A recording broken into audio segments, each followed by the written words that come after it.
y fanía es manifestación. Entonces, a Cristo se va a manifestar a grupos, a grupos. Primero la esposa, los siervos y el demás pueblo, ¿verdad? Así, ¿verdad? Pero resulta que también ahí está la tribulación. En el Moisés, cuando viene Moisés a liberar, vienen las plagas. Y esas plagas es lo que va a pasar en la tribulación. Sin embargo, el pueblo de Dios, que se quedó a la tribulación, pero fue resguardado en Gosen. Gosen era un lugar donde estaban los judíos y ahí no hubo plagas. O sea que va a haber preservación. También va a haber matanza, ¿verdad?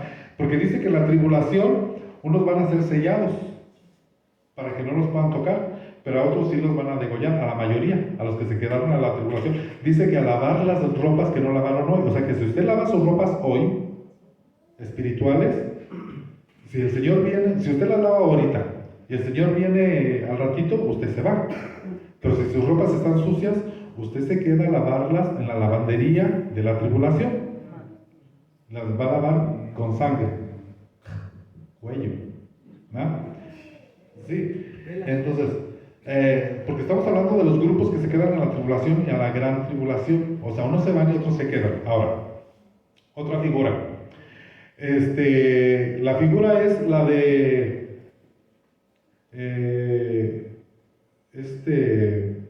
¿cómo se llama? Elías y Eliseo, ¿verdad? Elías es figura de los que se van. Eliseo es figura de los que se quedan. Elías se fue en un torbellino. Entonces, Elías representa a la iglesia que se va. Pero luego hay un grupo que se queda, que son los Elías que se quedan con la doble porción. O sea, que quiere decir que va a venir el rapto. La iglesia se va a ir. La iglesia esposa, que no tiene apariencia de muy hermosa, muy bella, porque dice en el Cantar de los Cantares, estoy quemada por el sol, o sea, estoy bonita, no soy, pero el amado la ve hermosa, ¿no? Y la hermosea. Entonces se queda una iglesia muy efusiva, donde va a tener la doble porción. Quiere decir que los avivamientos más grandes que ha habido en la historia de la Biblia, en el Nuevo Testamento, de Cristo hasta su segunda venida, los avivamientos más grandes van a ser después del rapto. O sea, la gente no van a caber en los coliseos, no van a caber en los estadios, va a haber lleno, pero Cristo ya se fue, la iglesia ya se fue, y ellos no lo saben. No se han dado cuenta, porque cuando Elías, fíjese, Elías y Eliseo, ¿verdad? Elías se va y Eliseo ve cuando se va su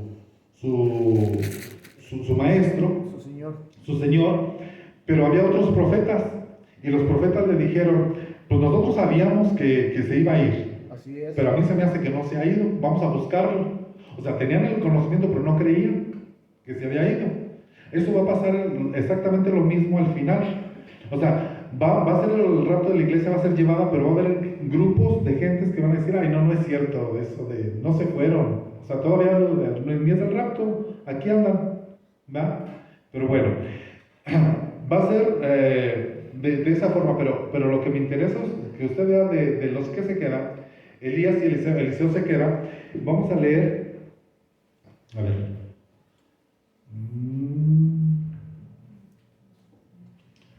Aquí me apunté. A ver, ¿dónde estás? Creo que está en Segunda de Reyes.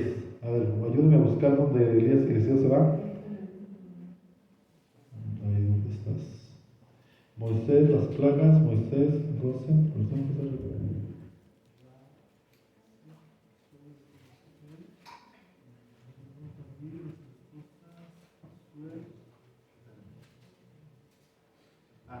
Génesis,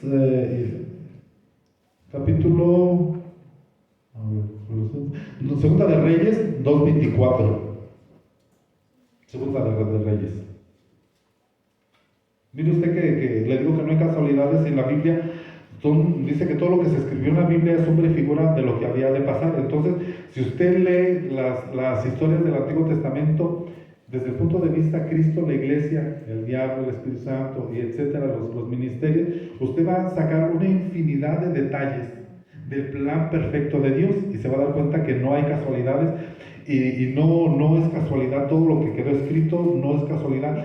Es decir, Dios permitió que en el Antiguo Testamento la gente viviera ciertas historias como Moisés, como Elías, como Eliseo, pero Dios con la vida de ellos estaba haciendo una figura de Cristo, lo que iba a pasar en el futuro con Cristo y la iglesia. Entonces vamos a leer, ¿cuál dije? Segunda de Reyes 2:24. Dice así. A ver. Aquí está. Dice, cuando él miró hacia atrás y los vio, los maldijo en el nombre del Señor. Entonces salieron las dos osas del bosque y despedazaron de ellas a 42 muchachos. Esto sucedió cuando Elías ya se va y Eliseo se queda. Eliseo tuvo que batallar con 2 bestias y con 42 muchachos. Es figura de la iglesia que se va a quedar a batallar con 2 bestias. Falso profeta y el anticristo. Va a pelear contra esas 2 bestias. Y va a pelear contra 42 muchachos, que son, si usted lo suma como meses, son 3 años y medio. O sea, esta iglesia se va a quedar a pelear con 42 muchachos, que son 42, representa 3 años y medio. Si usted suma 42 meses, da igual a 3 años y medio. Entonces, no hay casualidades en la Biblia. Es exacta, precisa, son sombras. O sea, es decir, usted pone la mano aquí, una lámpara acá, y se ve una sombra allá. Y es exactamente las figuras del Antiguo Testamento. Las sombras es lo que es real ahora. La iglesia, Cristo, lo que estamos viviendo. Todas estas historias se vuelven a repetir, pero en un sentido espiritual. Entonces, hay quienes se van, quienes se quedan. Entonces, eso de que unos se van y otros se quedan, lo tenemos en toda la Biblia, desde Génesis hasta Apocalipsis. En Génesis vemos a... ¿Quién fue el que se fue en el Génesis? Enoc. Luego vemos a Elías que también se va. Luego en el Nuevo Testamento también Cristo se va, ¿verdad? Y luego después hay otro grupo por ahí, pero bueno, ese no lo voy a mencionar ahorita, mejor me voy hasta Apocalipsis. En Apocalipsis capítulo 12 habla de una mujer que está embarazada, que está en el aire. Una mujer que está en el aire, y como dice que está en el aire, todo el capítulo 12 de Apocalipsis es figurativo. No es la palabra, Visión de Juan. No, es simbólico es la palabra.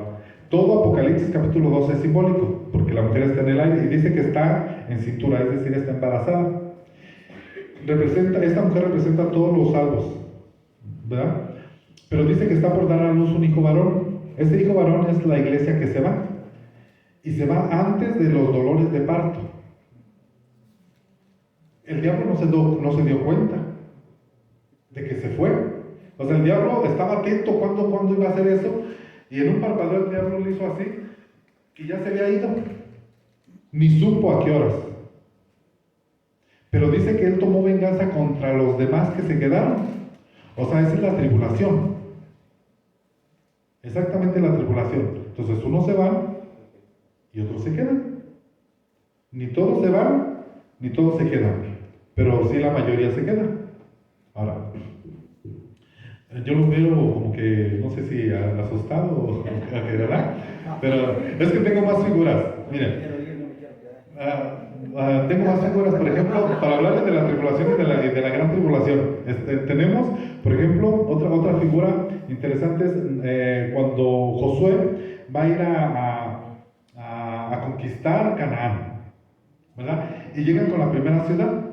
La primera ciudad, ¿cómo se llamaba? Jericó, ¿verdad? Bueno, entonces Jericó es figura del mundo, del planeta Tierra. Entonces Dios manda a su gente, a sus siervos, en este caso a sus ángeles, a sus ministros, así, a ver cuántas vueltas dio, digamos, Josué, la gente de Josué, ¿cuántas vueltas dio Jericó? No es cierto. 13. No es cierto. Dieron una por día en 6 días. Y el último día fueron 7 vueltas. Bueno, esto es teología, y esto es, teología es el estudio de Dios, y es ¿cómo se llama el estudio de lo futuro? Escatología. Escatología es el estudio de lo futuro. Miren, se dice que de Adán para nuestros tiempos son 6,000 años. O sea, lo de Adán, como hay genealogía, hay alguna iglesia, la iglesia de las campanas, para no decir nombres, creen que Adán no existió, sino que solamente es como figura, como una leyenda, como algo así. Pero como hay una genealogía, que Adán tuvo hijo, y el hijo, y el hijo, y el hijo, y el hijo, entonces desde ahí hasta, con esos datos, hasta llegar hasta el día de hoy, llegamos a que son 6,000 años. Porque Dios todo lo hace en planes de círculos de 7. Entonces, quiere decir que Dios iba a dar una vuelta el primer milenio, luego el segundo milenio, el tercer milenio, el cuarto milenio, el quinto milenio. Y cuando va a ser la inauguración del séptimo milenio, es decir, el séptimo día en Jericó, iban a hacer 7 vueltas, que son 7 años de tribulación.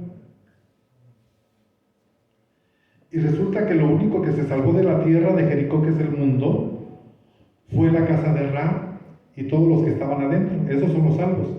Pero había condición para esa salvación. Primera, que tuviera el cordón rojo, que es la sangre de Cristo. Era un cordón, dice que escarlata en algunos, pero traducido a nuestro idioma es rojo. ¿Va? Entonces, ¿quiénes son los que se van a salvar? Los que están dentro del cuerpo de Cristo. Porque ninguna condenación hay para los que están en Cristo Jesús. Pero cuando dice en Cristo, se refiere al cuerpo místico de Cristo. A los que están en el cuerpo místico de Cristo, ninguna condenación hay. Pero ¿qué hay con los que se salen? O los que son vomitados. Porque dice Cristo en la última de las iglesias, en Apocalipsis, dice, te vomitaré. Es decir, te voy a echar. Es algo así como Adán y Eva, cuando los echaron del huerto, cuando yo leo, los echaron, suena como que ellos no se querían ir del huerto, como que estaban muy acomodados, muy a gusto, como que acostados en su hamaca con su coquito de piña colada y toda la cosa, bien relax, ¿verdad? Bien tranquilos, pero los echaron, les dijeron, no, vamos para afuera. O sea, ellos no se querían ir. Igual los de la iglesia, de la última iglesia de Apocalipsis, la Odisea, dice, te vomitaré. O sea, no se querían salir, pero los echaron a fuercitas. Quizás no los echaron al infierno, no los echaron a que se perdieran, sino los echaron a la tribulación, a que no van a ser parte de la novia esposa,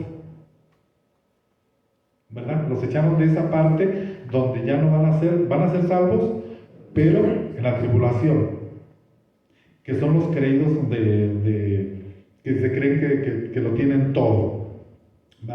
Que tienen cobertura, que están vestidos, y que Cristo les dice, ustedes están desnudos, están ciegos, compren colirio para que vean, ¿verdad? Porque ustedes nomás ven lo que ven sus ojos, pero no ven con los ojos espirituales.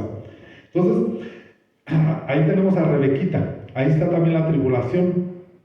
¿Va? Entonces, ¿quién se salvó? Rebeca, que es figura de la esposa. ¿Va? Y todos los demás son familiares. Fueron salvos, pero no fueron parte de la esposa, porque de ahí viene la descendencia de Cristo. Luego Rebequita se casa con un judío y tiene un hijo. Y el hijo se llama Booz. Luego ahí sigue otra historia, ¿va? Que es la historia de Ruth, ¿verdad? Y Ruth también es figura de la iglesia.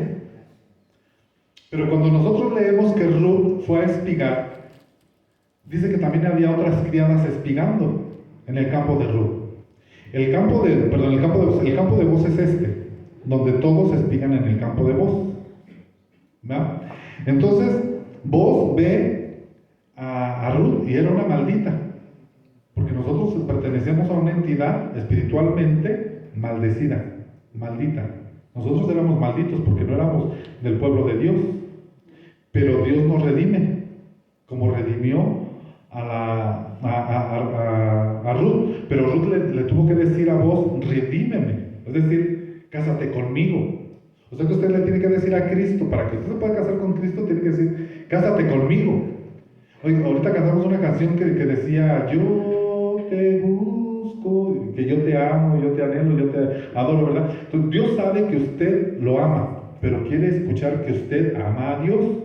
O sea, Él lo quiere escuchar, Dios, ¿va? Entonces, Ruth le dijo, cásate conmigo, prácticamente, ¿va? Le echó los perros, ¿va? Pues sí, porque nosotros antes los hombres son los que se le aventaban a las mujeres, ahora las mujeres son las que se le aventan a los hombres, ¿no?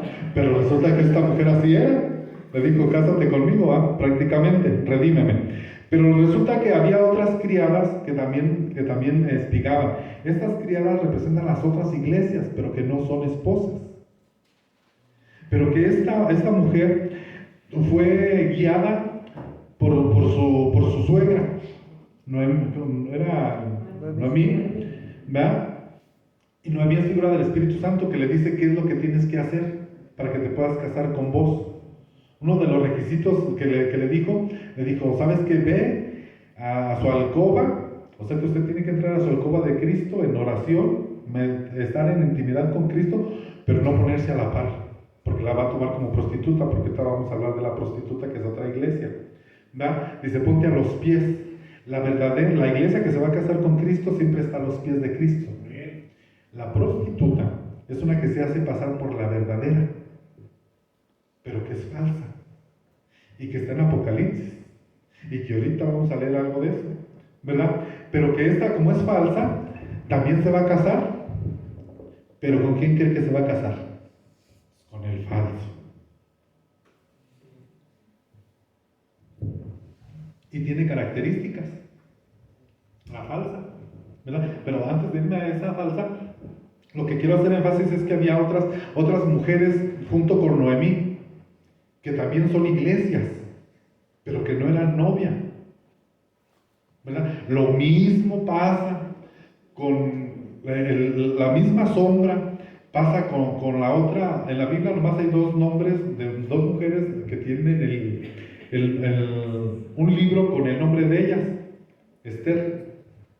Cuando nosotros vemos el libro de Esther, vemos que hubo un desfile de mujeres para casarse con el rey, ¿cómo se llamaba? Asuero, figura de Cristo. Esther es figura de la iglesia, pero fue destituida primero Basti. Basti es figura de Jerusalén, pues de los judíos, que Dios le dio carta de divorcio. Dios les dio, pero ellos no están eliminados de por vida, quiero decirles, sino están en un paréntesis en lo que entra todo el remanente, todo lo que ha de ser salvo de los gentiles, ¿va? Pero bueno, por eso fue para que se cumplieran, los últimos serán primeros y los primeros serán posteriores, o sea que ellos iban primero, pero como no quisieron, pues les dijeron, pues háganse a un lado, porque ahora van a entrar los gentiles, que somos nosotros, ¿verdad? Pero entonces pasó eso con esta Esther, pero Esther, no solamente está la figura de Esther, sino hay otras doncellas que estaban compitiendo para casarse, pero solo una llegó al matrimonio. ¿Y cuál es la que llegó al matrimonio? Esther. ¿Pero por qué llegó? Por varias cosas. Una, porque su tío le dijo qué hacer, y también el eunuco le dijo qué hacer. Su tío, yo lo pongo en lo personal, que su tío era los ministros. ¿Por qué los ministros? Porque el diablo quería matar al tío de Esther, lo quería eliminar, lo estaba acusando. ¿Qué es lo que el diablo hace con los ministerios, con los pastores? El diablo está acusando como acusó a Job. Mira, ya viste a Gerardo, mira, ya viste a Urbano, mira, ya viste a César, ya viste al apóstol Alfredo. Él está acusando, el diablo. ¿Va? Es su trabajo y quiere destruir, pero lo que él no sabe es que la soga que él está preparando para ahorcar a los ministerios se la van a aplicar a él. El diablo va a ser eliminado como quiere que nosotros seamos eliminados, los ministros, porque yo me considero siervo de Dios, ¿verdad? Entonces Esther se deja guiar por su tío. Luego pasa la estafeta al eunuco. El eunuco es el Espíritu Santo que le dice, tienes que pasar por este proceso, 6 meses de esto, 6 meses bueno, usted se sabe la historia, ¿no? Entonces, al final, Esther la preparan, que es la iglesia que se va a casar, la están preparando, va, para que se case con el novio. Pero resulta que le dice el eunuco, ¿sabes qué? Ponte las ropas de Basti. O sea, cuando el rey Asuero, ¿verdad? Dijimos, ve a Esther, se enamora de ella. Pero no por Esther, sino porque vio como un parecido a su amada. Entonces así va a ser Cristo. La iglesia tiene que tener un parecido con la destituida. En algo se tiene que parecer. En esta figura. ¿Verdad? Y Cristo se va a enamorar de ella por estas características. ¿Verdad? Es que también me estoy recordando de que en la historia de Rebeca, cuando se va a encontrar Isaac y Rebeca, Isaac no conocía físicamente a Rebeca y Rebeca no conocía a Isaac, ¿verdad? No se conocían los dos en persona. Como Cristo en persona no nos conoce, ¿verdad? Porque no se nos ha parecido, ¿verdad? Pero dice que cuando Rebeca va con el viejito y ve a Isaac de lejos, ¿verdad? Y le dice, ¿y quién es ese? Es tu amado. Entonces ella dice que se cubrió. Entonces el amado Isaac, que es nuestro Cristo, dice que cuando la vio, se enamoró de ella, pero se enamoró. ¿Cómo se enamoró? Si estaba toda cubierta. O sea, lo único que tenía Rebeca, eran ojitos para ver. Entonces quiere decir que Cristo se va a enamorar de ti si estás cubierto. Si estás desnudo, no. Tienes que estar totalmente cubierto. La iglesia que ves esposa, que va a ser esposa, tiene que estar al final totalmente cubierta. Quisiera mencionar algo del velo, pero no es el tema, pero ella se cubrió y solo se dejó los ojitos. Entonces, las otras no se cubrieron porque no eran esposas, no iban a ser de la esposa. Pero esta se cubrió porque era de la esposa, ¿verdad? Antes la iglesia católica usaba velo y se lo quitaron. Yo me acuerdo que las viejitas de mi abuela todavía usaban rebozo y entraban al templo y se tapaban. Los hombres se quitaban el sombrero, ¿verdad? Pero resulta que ahora ya se invirtió y en las iglesias cristianas también hay quienes se cubren, quienes no se cubren. No es una imposición, no. Dice que es por causa de los ángeles, ¿verdad? Dice lo del velo. Pero ¿cuáles ángeles? De los dos bandos, tanto de los del caídos como de los de Dios. Porque unos están esperando ministrarte positivamente y los otros están esperando ministrarte negativamente, los caídos. Pero cuando ven una señal de autoridad sobre ti, ya sea los de Dios te ministran o los del diablo se detienen o viceversa. Pero bueno, pero no es el tema, ¿verdad? Estamos hablando de las figuras de las que son iglesia, novia, esposa. Entonces Rebeca, había otras mujeres ahí también, ¿verdad? Y había también con Esther, y estábamos hablando de la figura de esta, no, de la primera, de Esther, ¿verdad? Que Esther se dejó guiar por el eunuco, por el tío, y que había otras doncellas que son figuras de otras iglesias que no son parte de la novia. ¿Ah? Entonces vamos a seguir aquí. A ver qué más me apunté aquí. A ver. Josué, eso ya mencioné lo de la tribulación, pero fíjese que es que me apunté aquí en Josué, ¿verdad? Que dice que dieron las 7 vueltas, ¿verdad? de Jericó, y luego dice que sonaron la trompeta, la última trompeta. Pero yo cuando estaba leyendo eso decía, o sea que esto coincide con Tesalonicenses cuando dice a la final trompeta, ¿verdad? Es que las figuras en la Biblia son exactas y precisas, y usted se va a llenar de detalles si usted lee con cuidado, pero desde el punto de vista que se lo estoy diciendo yo, como Cristo y la iglesia. O sea, ya no lea la Biblia como algo histórico que pasó, Porque toda la Biblia, Antiguo Testamento, toda la Biblia es futurística, es escatológica, toda la Biblia, Antiguo Testamento, es profética, con una proyección hacia el futuro, pero en figura. O sea, todas las enseñanzas, las historias que están aquí, están escritas como algo que pasó, pero como sombra de algo que va a pasar en el futuro. Así es. Pero ya con Cristo, la iglesia, la humanidad, el diablo, los demás salvos, pero usted se va a llenar de detalles, porque todo el Apocalipsis, mire, si usted no entiende el Apocalipsis es porque no ha leído el Antiguo Testamento, porque todo el Antiguo Testamento está en el Apocalipsis. Cuando yo leo lo de las 7 plagas, lo de las 10 plagas de Egipto, ahí yo veo el Apocalipsis. Cuando yo veo a Rahab, ahí está el Apocalipsis. Cuando veo yo la historia de José, ahí está el Apocalipsis. Todo el Apocalipsis está ahí, ¿verdad? Entonces, solo que el Apocalipsis es no